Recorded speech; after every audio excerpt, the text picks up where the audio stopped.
does this feel for you, though, saying you're wrong? That usually isn't second nature. Well, that segues in nicely to where I was right. You were right? Alaska is part of the continental United States. You bullied me into thinking that I was wrong. I was right. The commenters appreciate the support. Don't let Mike and Jenna bully you. So here's the Alaska is part of the continental United States.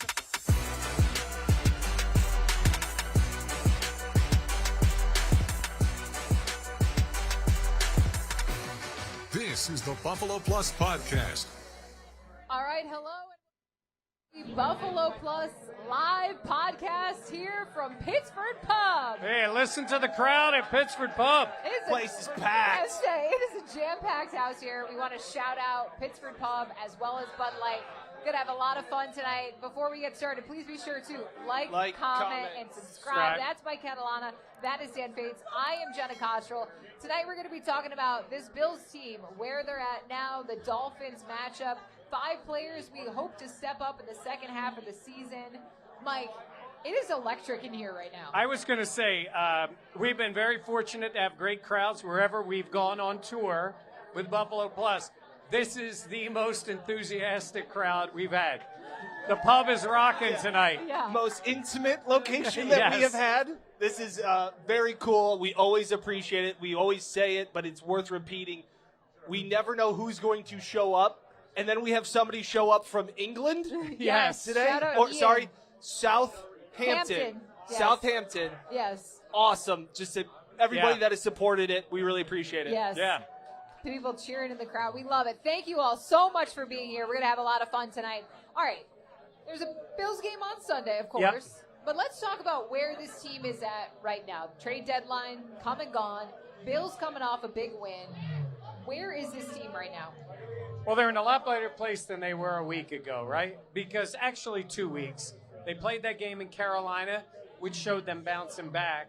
But when they played that game against the Chiefs, Dan, I thought that was the first time I had watched the Bills play all year where I felt like they looked like a team that could contend to go to the Super Bowl. That was the best Bills game they've probably played in 3 years.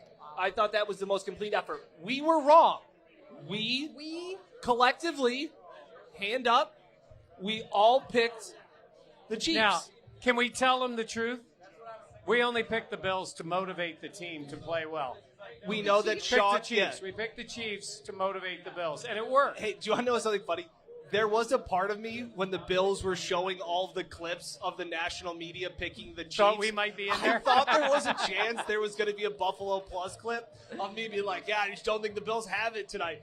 Very relieved that we were not on that. That's that a win tweet. for us. Yeah. How does this feel for you, though, saying you're wrong? That usually isn't second nature. Well, that segues in nicely to where I was right. You were right. Alaska is part of the continental United States. You bullied me into thinking that I was wrong. I was right. The commenters appreciate the support. Don't let Mike and Jenna bully you. So here's the Alaska is part of the continental United States. So here's what we will give you, Dan. We will give you full credit if you can spell contiguous.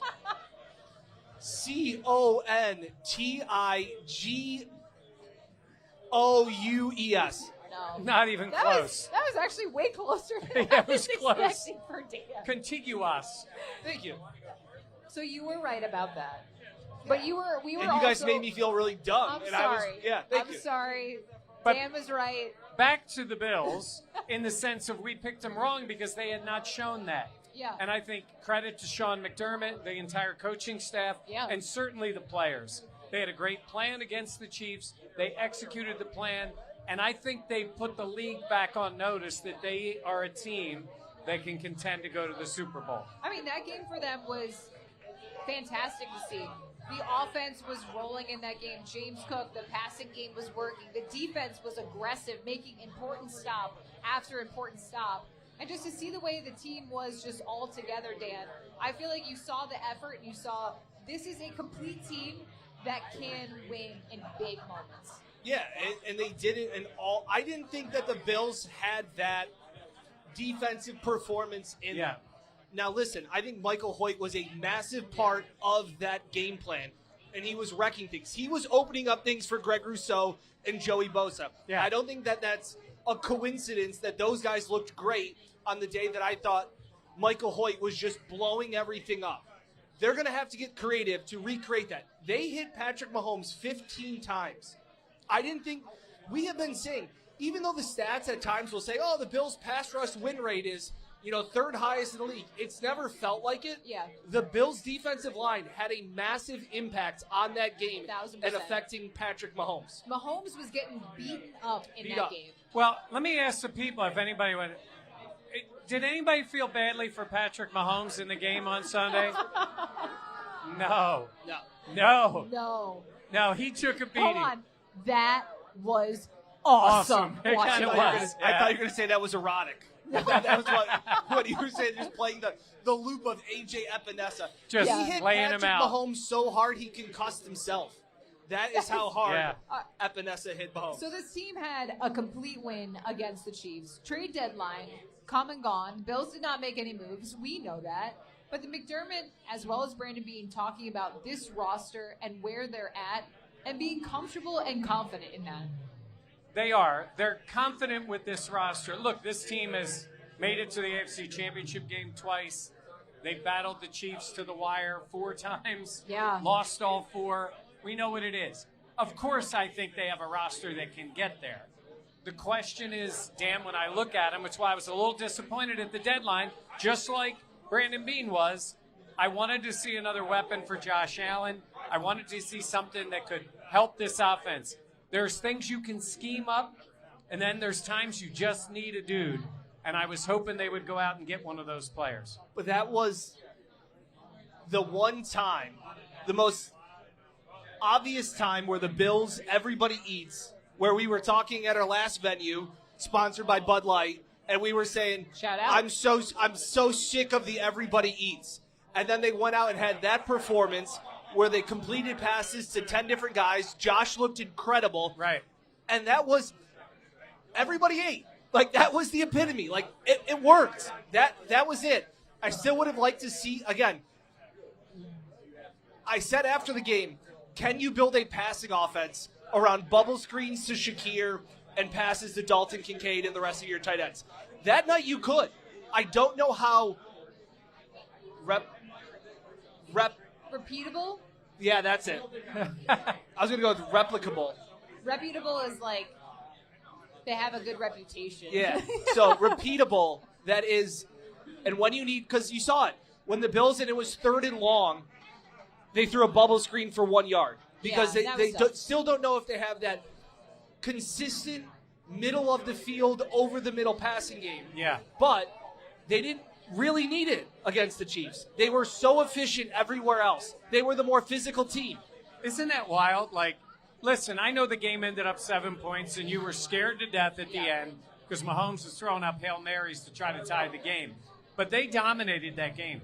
They were the physical team. If they're going to beat the Chiefs in the playoffs, if they play them in the playoffs, which it seemed like a foregone conclusion, but we'll see, I think once again they have to be the more physical team. I think that is a strength of the Bills. It is not a strength of the Chiefs. I completely agree, and I think you've seen this Bills team adapt to that physicality. I think you've seen that in their heavy personnel, the way they've been able to run the ball. I believe it was you talking to Josh Allen. Look at that. I even set you up with that. Sick. But the fact that the nastiness the Bills defense plays with and how that can affect the offense as well. Yeah. When Josh said after the game, like, this is who we are. Yeah. Okay, so they've had games previously, especially against New England, where they said, we played the game they wanted us to play. I thought this was one of the first games all season where they played the game they wanted to play. Yes. And it was a physical, smash-mouth defense, and they handed the ball off more than they passed it. Like, this is what this offense really is. It is James Cook-centric, and Josh is the second star. There's 2 stars. And when Josh is throwing to you, me, and Mike, like, it's not great, but he can still make it work. But that is a physical style of what they want. And, Mike, credit to you for not interrupting me, because I know you wanted to so bad. Was he doing this? It was the hand up, I saw it like 3 different times. I powered through. No. This is what he's going to do. He's not going to say anything. Is it okay now? You can Am talk. I okay? Am I clear? You're yeah, good. permission. Cleared. It's what I keep going back to with the offense. It's not that it can't work. We know it can work. I go back to moments. It was a little concerning in the second half of that game. And the only reason I bring it up, the Bills won, everybody's happy.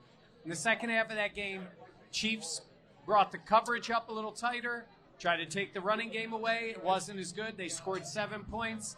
Now, credit to the Bills. They got those first downs late, and they pretty much sealed the game.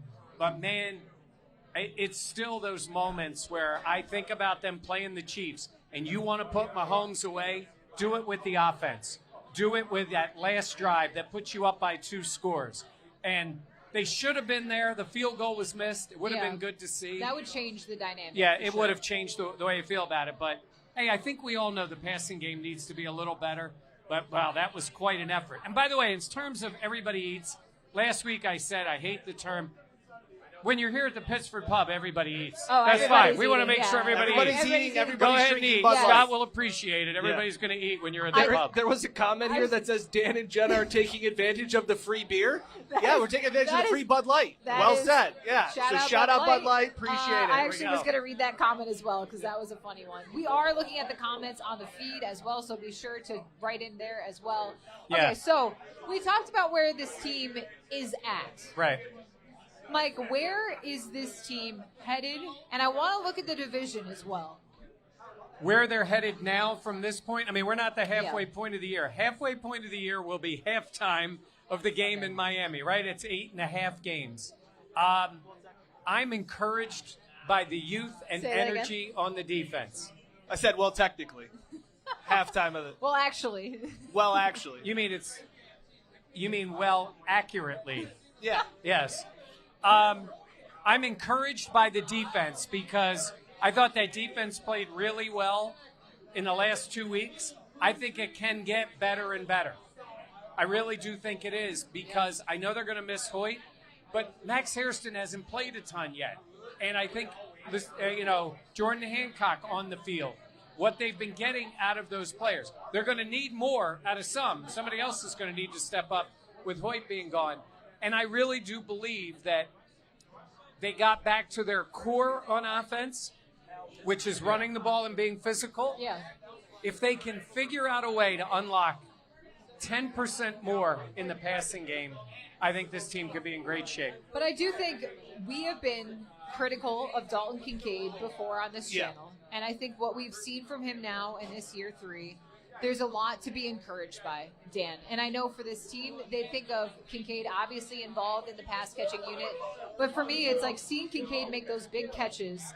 We've talked about how important that is and what he would mean to the passing offense. And to see him so far this season as we get to the halfway point on Sunday at halftime, I do think I've been very encouraged by Dalton Kincaid. He's a first-round pick. You want to see that level of play, but I think he has also been a key to unlocking this offense. Yeah, he's their Bills' best pass catcher. Like, he really is. He's more down the field than Shakir is. Yes. Like, Shakir's role is the bubble screens. Like, I was looking back and I was just watching the Atlanta game again, and I was, filing today. I was filing the Chiefs game. Like, that bubble screen to Shakir is the extension of their run game. Because it's the offensive line getting out in front and being physical.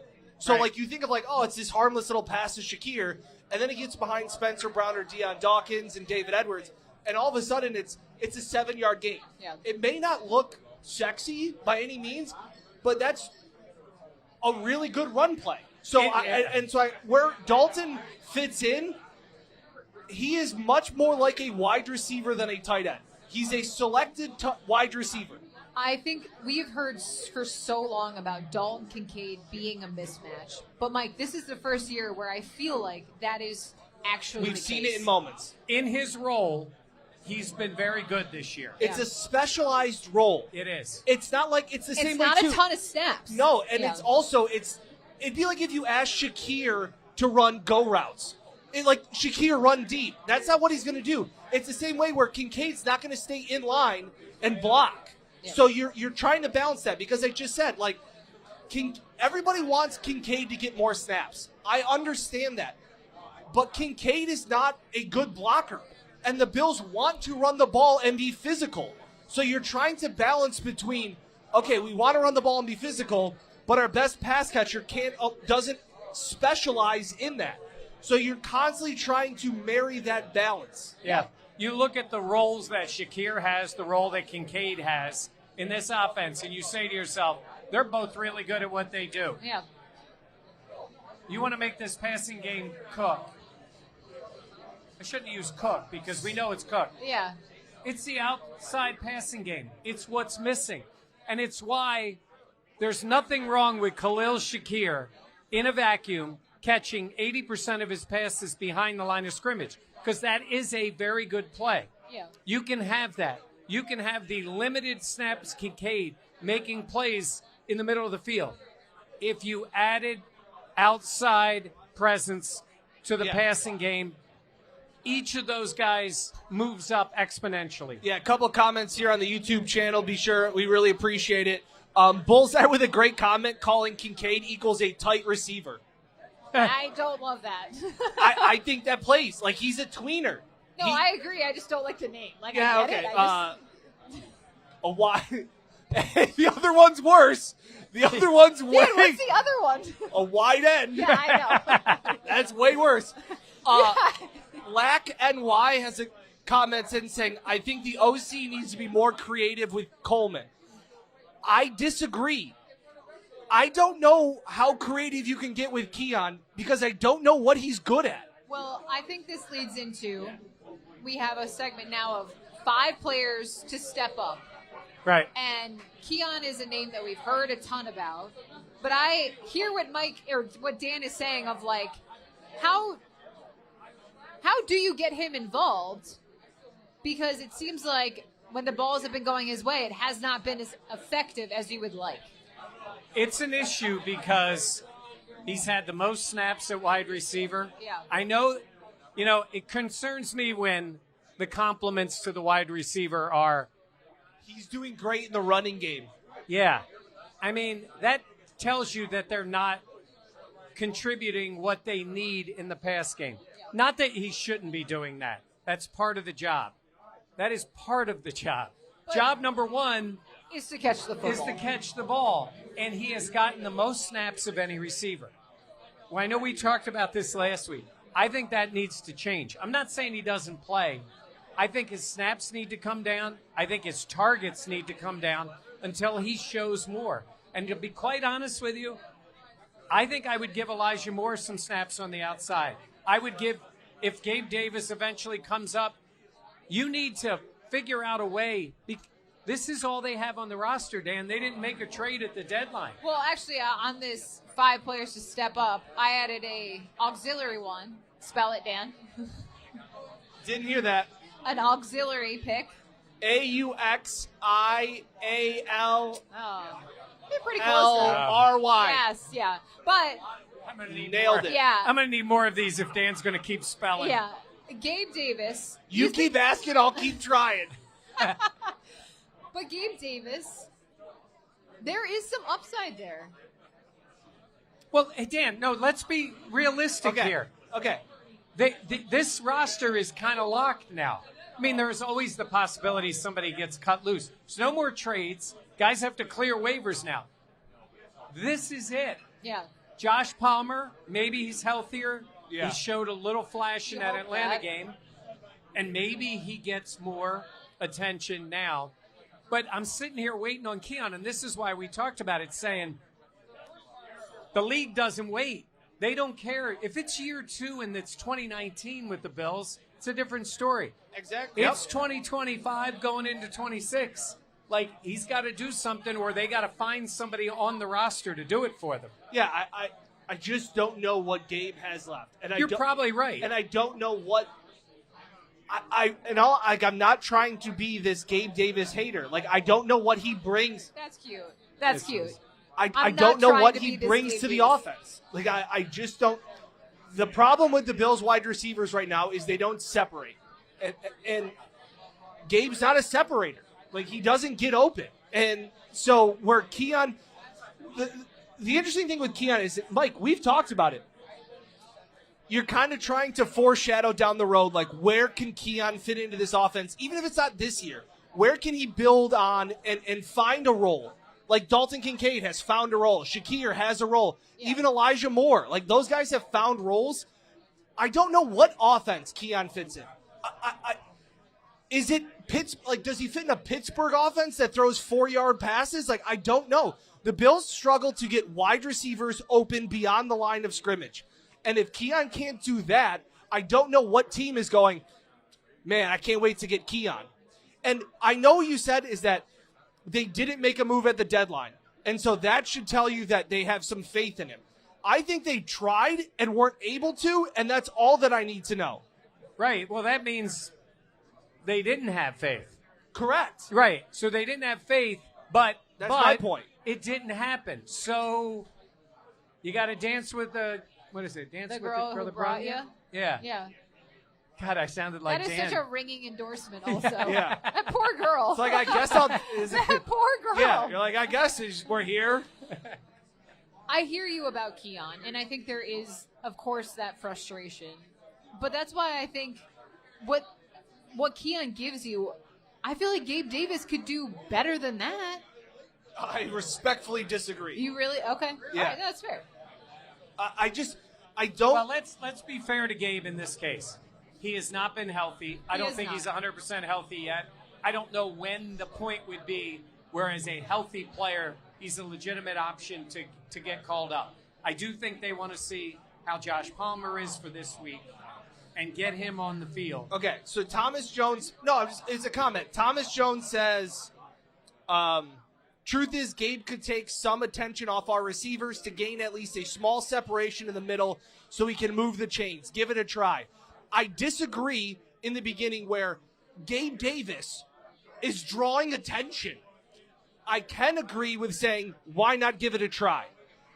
It's the same way I thought about Jordan Poyer, where I said no, and then I said, screw it, give it a try. So I agree, Thomas, with the back half of your comment, but if you're going to tell me that Gabe Davis is drawing attention, I have such a hard time believing that. Okay, so if you were this question then, if you're an opposing defense, are you more afraid of Keon or are you more afraid of Gabe Davis? Neither. But in theory, it'd be Keon. In theory, It would be Keon. He has shown flashes. Gabe hasn't Davis shown it in 3 years. I still think you respect that more. Because you're still thinking about the Kansas City game? Yes, that's what sticks in people's mind. He's done it before at a high level. Keon did it in versus Baltimore. Yes. Gabe's caught 33 touchdowns from Josh Allen in his career. He's had a level of success. Now, maybe that's the old Gabe before he got hurt because he's not healthy. The only reson I'm bringing it up is he's the option. That's true. Because they did not get anybody at the deadline. That being said, I don't think... I was really trying to think of an Abe Lincoln joke there. Like, the Ford Theater was the only place that had tickets. Man. You still said it. Poor Abe. Yeah. I hear you, though. He is the only one waiting in the wings. Right. And I think the best case scenario would be if the short, small version of Josh Palmer we saw in Atlanta could start to make some plays for him, I think it could open it up. It looked encouraging for the most part of what I saw at practice on Wednesday. Starting to really cut, starting to drive, starting to run. Right. It was an encouraging sign because that tidbit that we saw in Atlanta where that he stretched the field on the first offensive snap went, whoa, that'd be awesome. That would be fun. Yeah. That's what we're paying $12 million a year for. That looked awesome. No, it's true. I do think that gives the fact of being like, oh, maybe Josh Palmer can be this guy that we thought he would be when he was brought to Buffalo. Because you're right. It was just like a taste, and then he got injured. So to see that, he is someone else that could make a difference in this offense. Yeah, Pops Mafia had a comment, what were Gabe's stats in Jacksonville? Not good. Not good. Do you think it's ironic they both were number 0? Gabe in Jacksonville wore number 0. Keon, Buffalo, number 0.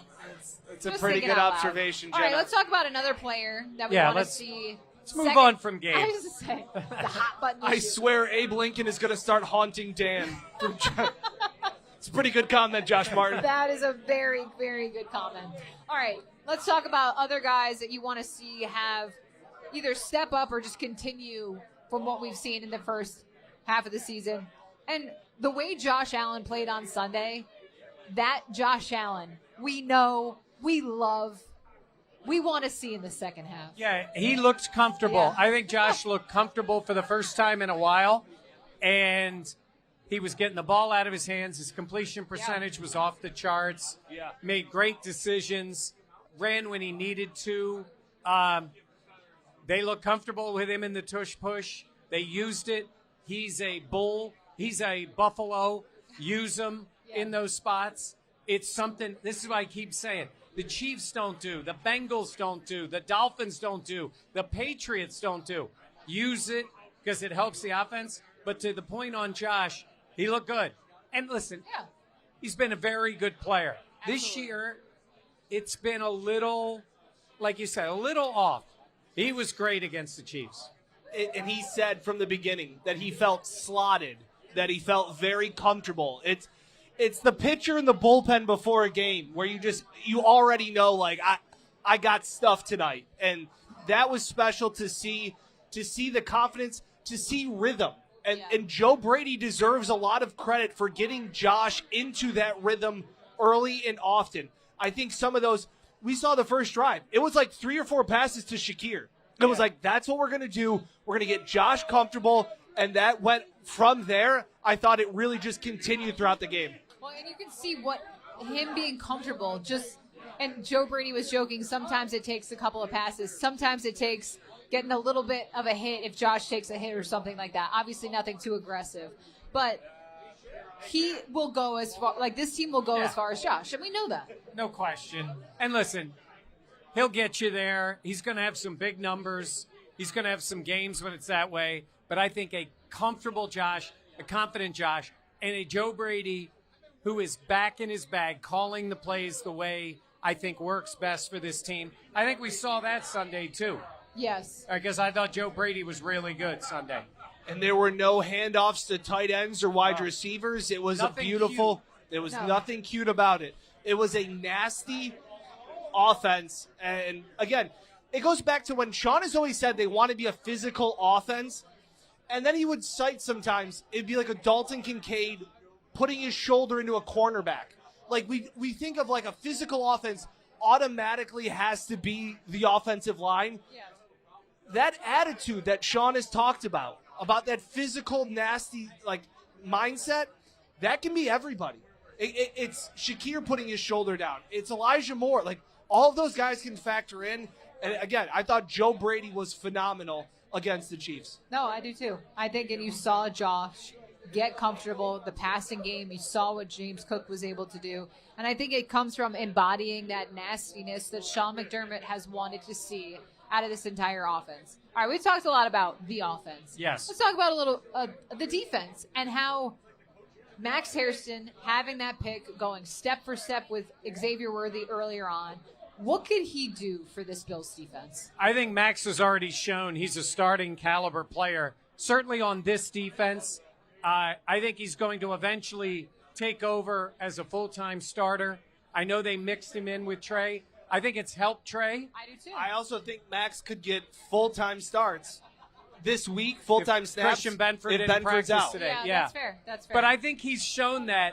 I love and Dan made a good point. Thank you. Did I say that? Everybody drink. That was what it was. Everybody drink your Bud Talked about Light. this, Michael. I know. I can't Shout out Bud encourage Lights. him. Dan made a good point saying that Max reminds him of Trey as a young player. And I think that enthusiasm for a guy who went through some stuff. I mean, that injury was tough for a rookie. He's out there right down the road here at camp. I can point from here. Right down there at Fisher. And you're like, this kid's going to lose his whole rookie year. But he's back. And he's starting the year, 7 weeks in. That's not easy. But he's played with a joy and a confidence without an arrogance that I think will serve him well. Look, he's going to make some plays. I mean, some very wise guy predicted that he would intercept a pass in his second game. You got, between you two, it's who could pat their back faster. Was that you, Dan, that said he was going to? I've taught you well, Mike. I have taught you well. So he picked off a pass already. Nobody cares when you're wrong, so just compliment the hell out of it when you're right. When you're just right. Just make sure everybody knows when you're right. I need to be taking more hot takes. But he's a young player, and you're playing corner. You better have a short memory because you're going to get beat. Yeah. No matter what, they all get beat. But I'm very encouraged by what he is now and what he can be. I think he is ramped up on the field much better than I anticipated coming into the year. I agree, and I don't want to say the injury gave him some time to really learn and see what it's like. Obviously, you miss those on-field reps, and those are massively important. But I do think, Dan, having a little bit of that ability to see how things play out, watch the tape, be there, go through things, slowly ramp up in this way, and then be ready when you're out on the field. And that was a massive spot against the Chiefs. For him to play the way he did, that to me says this guy can be a big-time player, given the time and the experience. Yeah, it makes you think he has it. Yeah. We all said there's no way. And, Sean was very adamant about, managing the expectations of when he came and when he would make his first start, because we saw him running off to the side, and then he was jogging, and then it was sprinting, and then it was a couple drills, and every time we're like, you're going to open the IR window now, you're going to do it now, and Sean's like, easy, and then they just threw him out there, and to me, and you were crunching tape with your husband. Yes. You were crunching tape. Shout out Zach. Zach's over there. He's not listening. He usually doesn't listen to me. But he talks about that, that rep with Xavier Worthy. And you're like, he kind of got turned inside out. It wasn't good technique. It doesn't matter when you're that fast.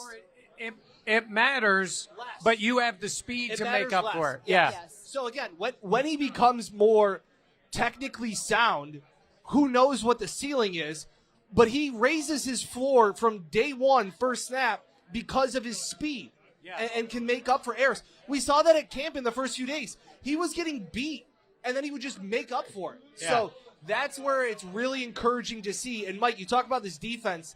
I still don't know what their ceiling is. I'm still not sold on them being a top 10 defense, honestly. I don't know if they have the horses for that. But these last 2 weeks have raised the floor, where I'm going, okay, they're not going to be a bottom 10 defense. Yeah. I think they're going to sit somewhere as a 16th through 13th best defense, which is good enough if your offense scores 30 points a game. They've shown fight in a way that I didn't know they were capable of until out of the I didn't think it was possible they could dominate a game. And not only they dominated against, I guess you'd say they dominated against Carolina, Andy Dalton. And we're like, that's Andy Dalton. That was Patrick Mahomes. And I know their offense was beaten up in the line, all that. That's excuses. The Bills beat them up in that game. That was impressive. Now they just got to continue that on. I think they've shown it. The Michael Hoyt loss is big, though. Those 2 games, he was so good. He really was. He was so good. Which to me, that is tough. But this team has done an amazing job of adapting throughout the season. And you got to give a hat tip to Sean McDermott and the coaching staff being able to roll with it. But you mentioned Hoyt. Let's talk defensive line and just Dion Walker. Dude. He has been a dude for them. He's a dude. He's a dude. But it's so funny because he's like such a childlike face. Yeah. And then he's 6'8". And as, Ed Oliver said in training camp, he's got his big bare body on ballerina legs. Yeah, he has been the most consistent at making impactful plays. He has been that guy. Well, Ed hasn't played. He's only played 2 games, and now he's hurt. Daquan's been out. When he's on, Dion walked in, you're like, all right, let's see, because I think a lot of thought was TJ Sanders could be that guy to start. And then he was okay, then he got hurt. Yeah. They put Dion in there, and I asked him about feeling responsibility as a young player. Now they need the snaps out of him.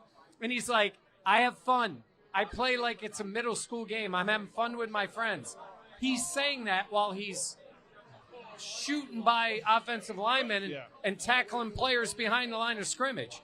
Like, he is a talented player that would have been at least a second-round pick, if not a first, if he didn't hurt his back. I wonder when we can talk to McDermott and get him to talk candidly, and it probably won't even be at the end of this year. Yeah.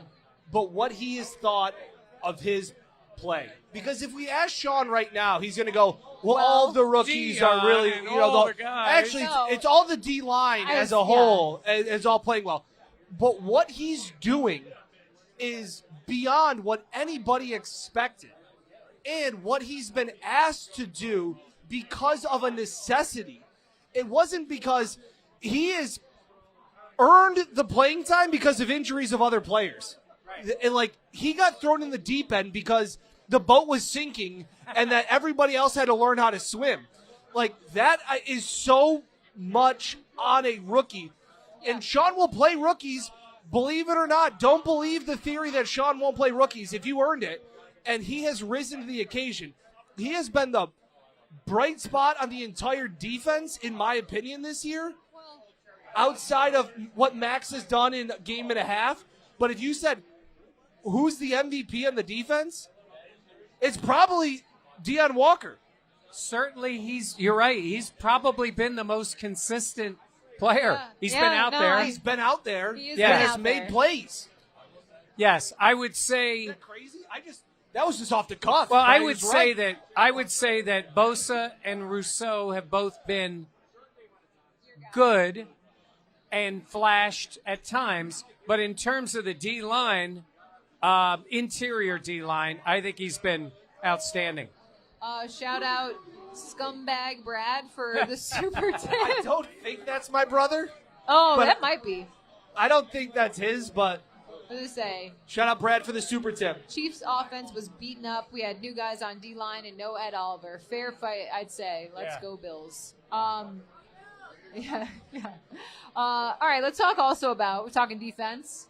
Cole Bishop had a hell of a night. Hell of a game against the Chiefs. Cole Bishop was great. Cole Bishop looked like a guy who understands the defense. Here's a guy. And is using his athleticism. And I made a mention of the fact that the play he made against New Orleans, when it was going to be a touchdown there at the goal line, and he reacted, ran to the ball, got the interception, huge play in that game. He reacted. His physical instincts, his abilities took over. His instinct was to go get the ball. I think in that position, in this defense, you got to be thinking. And I think he seems to have put himself in a spot where he knows where he's supposed to be. Yeah. So when the ball is there, a play is there to be made. Heck, he broke up 4 passes in the game against the Chiefs. I think now you're seeing him at the point where you're right. There was a lot of learning, a lot of having to be like, where do I need to be? The think. Now it's just react. And when you can play like that, you can play free, Dan. And you can be able to make some big-time plays because you're not worried about, okay, I think I see this, so I'm reading this and I need to do this. I'm seeing this and I need to do this. You just say, I know it. This is what I'm doing. I never thought I'd say it. Jordan Poyer's made an impact, on Cole Bishop's development. So Jenna and I were right. Yes. Why? Where was I wrong? Thank you, Mary. We said he should play. I'm seeing if he remembers. He doesn't. Yeah, I don't remember that. He never remembers when we're right. Yeah, seriously. No, that's why you have to remind me. You have to remind the audience when you're right. I said to you 2 things. I said Jordan Poyer was going to play, and I said Jordan Hancock was eventually going to start. That was my hot take at safety. Yes. That day's coming too. And I think that mentorship of Jordan Poyer, what he has done in that room. You got to tell everybody about Jordan Poyer. Okay, yeah. So before the Carolina game, I was down on the sidelines. Really fun time. And, you're getting everyone warming up, getting ready. The game's about to start. And I look over, and Jordan Poyer has a football like this and is doing this. The man was smelling a football. And I walked over. So smelling the football. Right. So Jenna shows me the video of it, and I'm laughing. So at practice Wednesday, we walk over there, and Jenna says, "Can we talk to you?" Yeah. And I was like, hey, I got a kind of a weird question, man, but do you smell a football pregame? He's like, you got my secret. You got my secret. That's my secret. You got to be one with the ball. He says he has a football in his car. He takes it home. He smells it. He's like, I love the smell of the leather. I pass the football around, ask the other guys, what does this smell like to you? It smells like fall, and it smells like football. I was like, that is a football guy. That is a football guy. Football guy. Literally smelling the football. But he's like, this is my secret, and you're giving it away. And I told him, he should create a bunch of small footballs as air fresheners and tell the other players, you got to smell this in your car. Sell them off to them. You're giving a marketing idea. Yeah, why not? It was great. But I do think, look, when he came in here, we thought, I don't think he has anything left in the tank. Obviously, in Miami, it did not go well. What could he possibly add to this Bills defense? But I think he has shown us that there is some ability there, and also what he knows and how he can contribute in the room is just as important as what he's been able to do on the field. Because you see the way these young safeties have played, and there has been an obvious difference.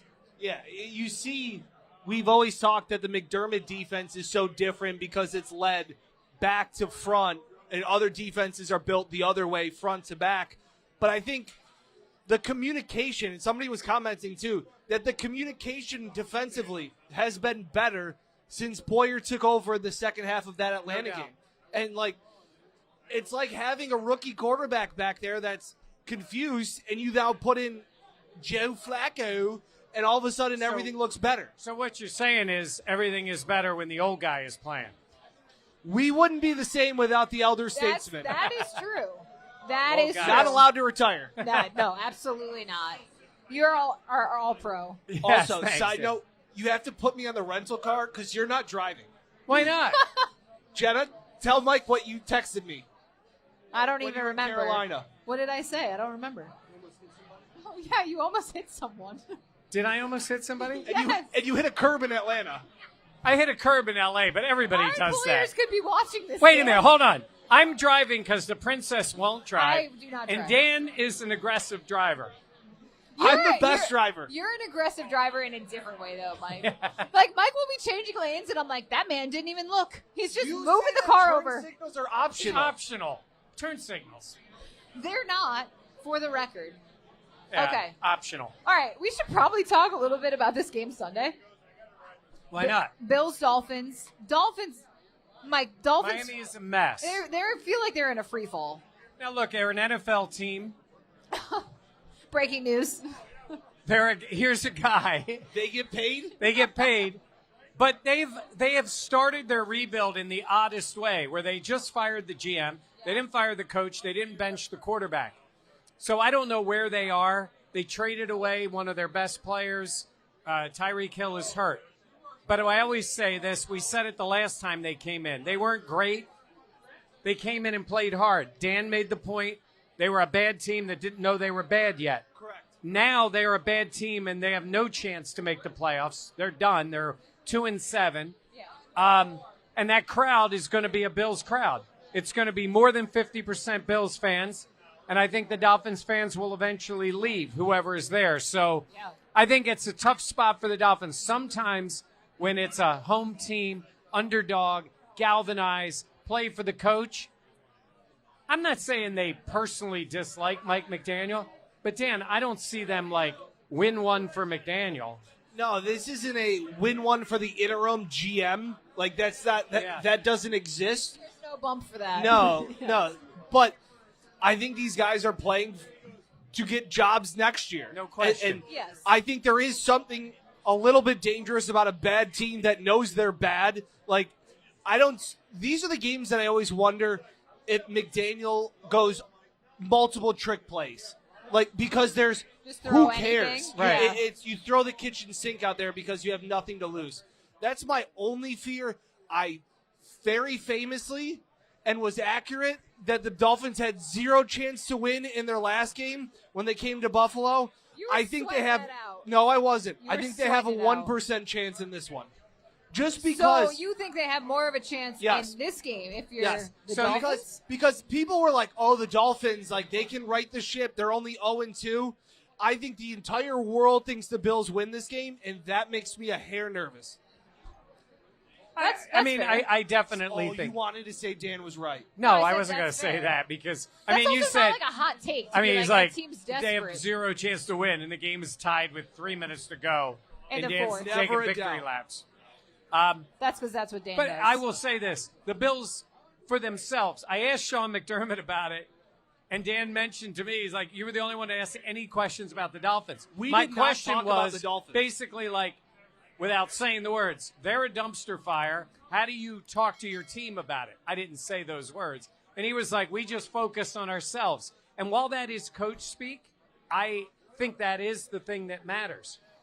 This team is coming off 2 really good efforts. One against what is now looking like a at least mediocre team that they destroyed, and then against what people considered going into the game a Super Bowl favorite that they handled. They want to continue that. Play your game. Play well. And then then at that point, obviously the result will take care of itself. Well, that's why, to me, the key to this game is just getting a fast start. Because the last thing you want is for Miami to have some type of belief, some type of ability to say, hey, man, if we just rally together. Like this team, you talked about earlier, they're a bad team that doesn't know it. They now know, and at the trade deadline, they were sellers. So don't give them a fighter's chance to stay in this game. Hit them early, hit them often, and make it be like, we are the Bills, we are the better team. Wow. Violent, Jenna. As Dan would say, break their will. Living with a linebacker's done this to you, isn't it? Seriously. All right, we should do picks then. Let's do our, I feel like. Let's do our Picasso's player of the game. Well, I was going to do that after, but we can do that too. Okay. Dan, who is your Picasso's player of the game?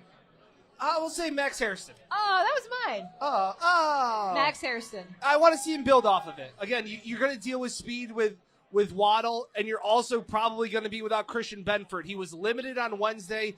An injury popped up. He did not practice today on Thursday. I think Max is going to get 98% of the snaps. This is the real first test. I think the training wheels come off, and you're still going to have to answer for Waddle. So I kind of want to see him continue to build off that performance. All right, then I will change my pick, and I'll go with someone else who shined, and that was Cole Bishop. I want to see what Cole Bishop can do. Now, he had a phenomenal game against Kansas City. You talk about how they might be down Christian Benford, just what it will look like in that secondary. And for me, Bishop has been playing well. I want to see him continue that streak, continue to build that confidence, because I think he can be a top-tier player in this defense. And I truly would not have said that at the start of the season. My Picasso's player of the game is Dalton Kincaid. Oh, I thought you were going to go with Rousseau. I thought he was going to go Rousseau and be like, he's a South Florida guy. Yeah, he played at the University of Miami. Yeah. He's obviously having a great year. He's got 11 and a half sacks. Do you know where in South Florida he's from? I haven't visited his house yet. I don't know. I just call it Coconut Creek. Oh, Coconut Creek. Yeah. It's big, there's a casino there. Dan knows all the casinos. You would know that. I'm going Dalton Kincaid. I think the formula for this team, because it's not happening on the outside, is to get him involved. I want to see if this is who Kincaid's going to be, then dominate those opportunities you get, and he did that. He made 2 big plays. Even Dawson Knox made a play. But I'm going to say Kincaid again to have a big game against the Dolphins. Okay, so who was your pick? Hairston, Bishop, Kincaid. Those are our Picasso's player of the week. So there's that. Picasso's pizza, a little Bud Light, little Picasso's pizza. Let's take a sip. It's good. Shout out Bud Light. All right. We've done. Oh, we got to do our picks.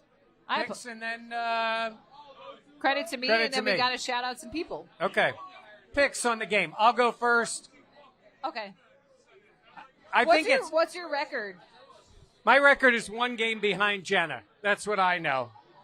Dan, it's 1 game behind Jenna. Jenna is leading. I don't know. I'm only focused on the next game because that's the most important game. Now, so last week I picked the Chiefs, took the L, was dumb, but I did, before the game, in my mind, convince myself that the Bills were going to win by 7 points. So I could count that as a win, but I'm going to graciously just accept the That loss. is revisionist history. I have the Bills winning this one 28-19. They're in control. A little cosmetic touchdown at the end by the Dolphins that maybe keeps them from covering.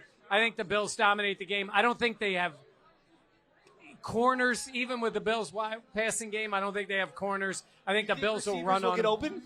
They may get open this week. Wow. Yeah. All right, I got the Bills. You got the Bills? 28-19. I also have the Bills winning this game, 31-21. I just think for this Bills team, the key is getting out there fast, like I talked about. That's not your score. 31-21? That's not what you had on the TV show. What did I have? 27-20? I don't think. No, I definitely Neither didn't. of you had covers. She had a cover. Mine didn't cover. Oh, no, you're right. Yes. 27-18? You didn't have a cover. You're right. I had 27-19. Maybe that's what I you're know I thinking. had 21 for that. Either way, the Bills are winning this game. Thank you. I have the Bills winning this game. I think this Dolphins team is a desperate but also defeated bunch. I think it's more defeated than desperate. I just don't know what the compete level would be once the Bills get off to a fast start. I want to see that nastiness and that physicality, and with that, I just think the Bills will take over, and maybe there's a who cares touchdown late, but I have the Bills winning this game. Yeah, I really think the Bills have found something since the bye. I think they've figured some things out. We asked Sean coming out of the bye, did the team have an identity? And we've kind of seen that they have this attitude. I think attitude travels. They talk about defense travels. I think an attitude travels. They have I think they have a nasty mindset going into this game. I don't think they take this lightly because for how bad and how atrocious the Dolphins are. I think they know it's a divisional game, still chasing the Patriots. I think the Bills take care of this one easily, 30-13. All right. I love it. Do we want to do credit to me? Credit to me. Who wants to lead off? I can lead off. All right, so I am very nervous. I'll share this with you all. I am officiating a wedding on Saturday. One of my great girlfriends, she was in my wedding. I now have the honor of officiating her wedding. So credit to Mike and Dan because they helped prepare me. Dan officiated my wedding. So he's been giving me some tips and tricks. And obviously, Catalana is a Hall of Fame broadcaster. So I read the script to them. They liked it. They gave me some critiques, some compliments. So credit to them getting me fully prepared for my job. That's great. So the difference between Dan and Jenna is Jenna reads it, very prepared, the whole thing. Dan, I'm like, when he was telling me the script for Jenna's wedding, I was like, good, just keep it to that. Like, don't go off the rails. When in doubt, take a pitch. Mike's advice to me was take a pitch. And Dan crushed it at the wedding. But Jenna, I know she's going to stick to the script. It's going to be great. But Dan, I was a little worried. Take a pitch is a hilarious line. You want me to go? Oh, you good? Yeah, no, I'm great. Ready to go? So somebody texted me the other day, and they said, Peyton Manning has this show, Peyton's Places, and he went to Orchard Park, and he met with Josh Allen, and it was all about removing curses. And they sent me a thing and said, you're in the show. So I'm like, why am I in the show?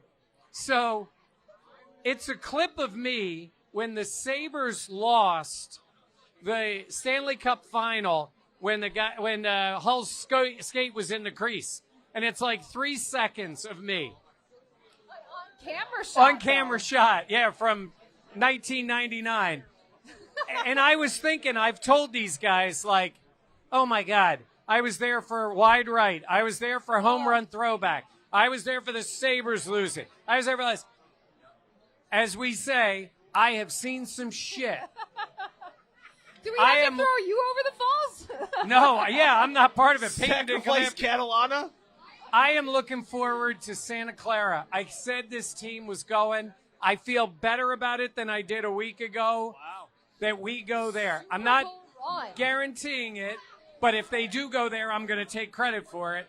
I feel a lot better that whether it's a curse or just a Western New York thing, And maybe it can still change this year. Also, shout out, credit to you. Hairline's exactly the same. Same. Exactly the same. Since I dyed it gray, it's gotten a little different, but the rest of it is the same.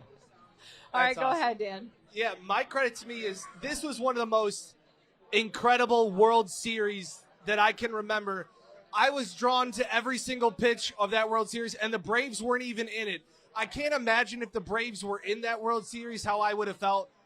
But credit to a Pittsford Pub patron, Ernie Clement. I don't know if Ernie's here. I know he's a Buffalo Plus guest. Credit to Ernie Clement for the postseason that he had.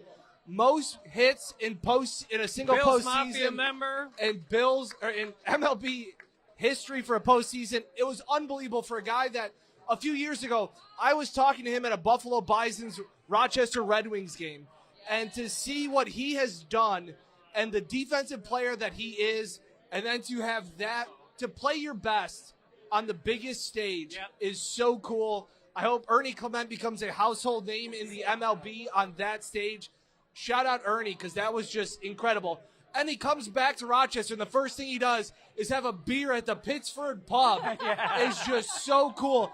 And he has to sit next to my ugly mug on these banners for this podcast. So shout out Ernie. Just an incredible, incredible postseason. Absolutely. And season in general. Just amazing. Awesome to see. It's so much fun to watch. Just an easy guy to root for.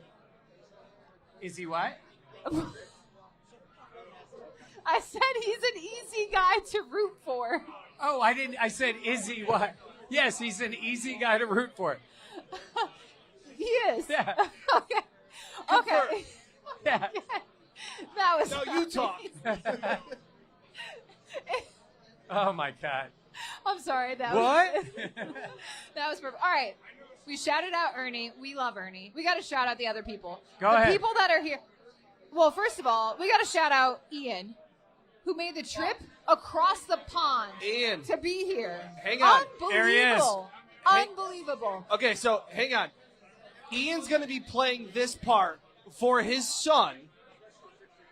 He listens to Buffalo Plus, and his son, hey, Elliot, right now I want you to pay attention. You have a great dad, and I hope the South Coast Spitfires win the championship. Elliot, I'm talking to you. I'm talking to you. Okay? Did I do good, Ian? We are rooting for you, You Elliot. have a great dad who came all the way here from Southampton for this dumb podcast. It's unbelievable. We really... Best. We have the best supporters and fans ever. We really do. Ian, thank you.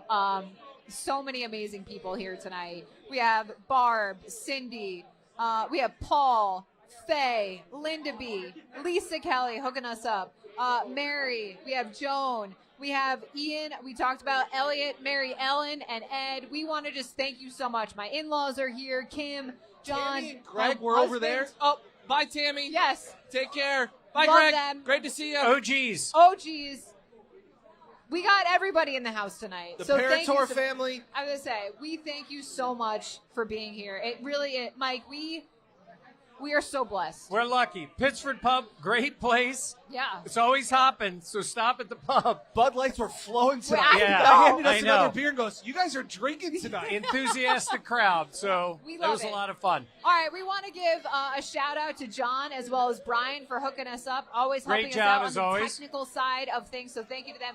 Thank you to you all for being here tonight. We so appreciate it. Please be sure to like, comment, and subscribe. Thank you so much.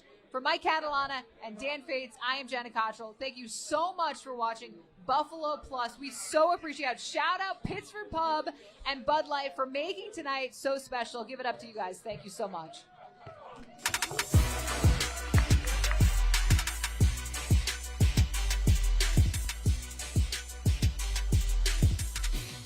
This is the Buffalo Plus Podcast.